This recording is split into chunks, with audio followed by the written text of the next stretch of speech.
Hello, my name is Melissa Dickerson, and I'm going to be continuing our presentation on hearing impaired students. Continuing with the adaptations and strategies, instructors can use of visuals such as the board, facing the class, making sure they have eye contact with the student, engaging them, making sure that they can see their hands, whatever kind of movement the teacher needs to make, as well as repeating questions or comments, as Sandra said in the technology. It's also very important that an instructor provides time after sentences or between thoughts. So, for example, if the teacher were to ask a question, there needs to be a processing time or time allowed for the student to understand what the teacher is saying. The teacher should also be very flexible with being able to reword her sentences or his sentences and kind of structuring the classroom in a way that works for the student. It's also really great to have a course outline or some sort of system of information that a student can refer to. And like I said before, there should be an unobstructed view of the professor so that way the student is able to see the professor and what they are doing in the course. Sometimes students can also be provided with an ASL interpreter, and for this, it's really important that the teacher has communication with the interpreter and making sure that everything is good with communication between the three of them. Another way to involve the students in the class is to have a volunteer note taker. So, for example, if a student has hearing impairment and needs to record certain information, it might be easiest if another student volunteers to take notes for them in class.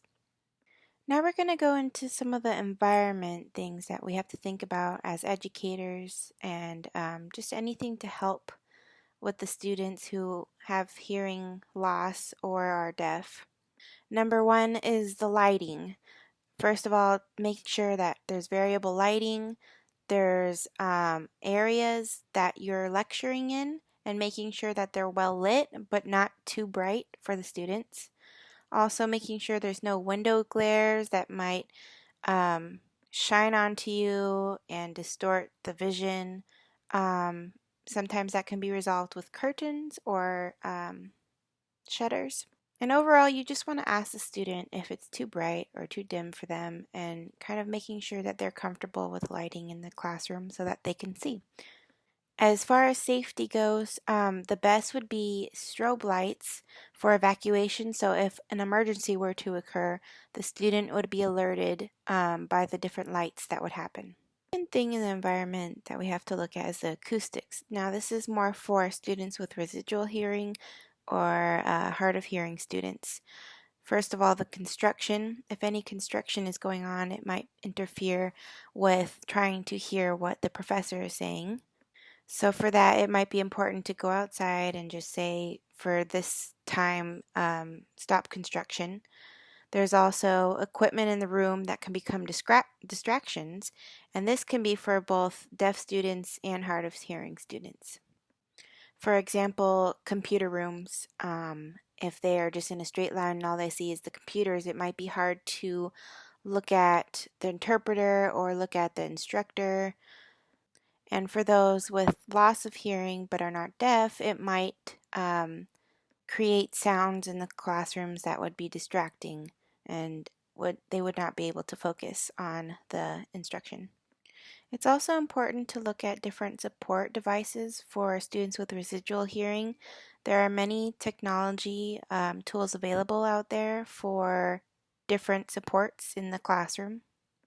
And as you can see, Sandra, her video mentioned a couple of them using just iPads and different technologies that can be found, even in the real world.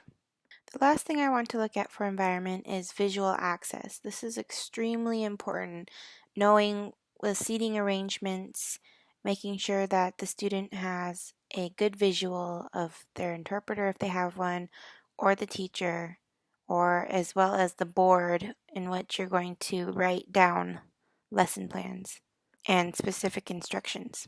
The next thing to think about as an instructor, it's kind of weird to think of, but you have to think and consider your own movements and where you are in the classroom, and visually if your student is able to see you. A lot of educators like to move around the classroom, and so it's important that they think about making sure that their students are able to see them and not being blocked by anything or other students. A good way to resolve that issue, if you have a small enough classroom, is to make semicircle or a circle if possible, so that way every student has a visual of the instructor. Of course, one great idea to always follow is get the opinion of the student as well as the interpreter. They are going to have the best opinions, and to make sure that they have that conversation in order to get advance notice for certain things that might be happening in the classroom that could affect them. Going into academic instruction, the first thing I think about is communication. Teachers must have purposeful movement and hand gestures and so on. So basically meaning they need to think about how they're going to present their lesson. How is it best communicated using hand gestures or their mouths, any visuals, anything they can do. For lessons, it's important to slow down the pace. Even though you're trying to get through the lesson, it's important to slow that down and reduce the amount of material that is covered. The more material covered, the harder it is to understand all of it, so it's better to chunk in pieces. It's also a great idea to write any words or formulas that are really important on the board so that the student can see it and focus on it and have it written down to look back on. Also, as an instructor, it's important to know the effectiveness of the visuals that are put on there. Not just thoughtless visuals, but something that is complex enough and is relatable to whatever is being taught, as well as having a logical presentation and making sure that there are certain cues that you and the student understand to change the next topic so they can know when the topic changes to different lessons. Something to think about incorporating too, not just for your deaf or hard of hearing students, but all students, is to have students explain the material that they learned or ask questions. And it's important to encourage that so that students really understand what the lesson is about, which just reinforces it even more. Another discussion you might have with your student is maybe a specific action, or if we're going to go to the next lesson or something, they would have the lights turned off, but something to get the attention of the student. And it's important to observe the students and see if they're understanding. And specifically, your deaf and hard of hearing students, you will know if they have a puzzled look on their face or if they need something repeated. And of course, you can always discuss this with them to see what signal they would show if they didn't understand. For group projects, it's really important to have clear expectations of the group and making sure that there's a plan in order for a note taker to be present so that the student still understands and gets notes from the projects. So that group, for either that day or for that week or month, must establish a type of communication that's going to work for their group. And the teacher can even help them understand maybe assistive technology, or such as what we saw on the iPad. They can use different technologies to help them in their projects. And lastly, for testing, it's important to look at special accommodations for testing, but also making sure that the instructor goes over in advance with the student the policies and the procedures and what the teacher can and cannot do, as well as answering questions and making sure that it's all written out for the students so they can relate to it and make sure that they understand. More and more in our world, we're seeing so many deaf entertainment out, such as TV shows like Switched at Birth, comedy shows, movies. These are just a few examples. And even in concerts now, you see sign language being used to relay information, relay jokes, relay music, everything you can think of.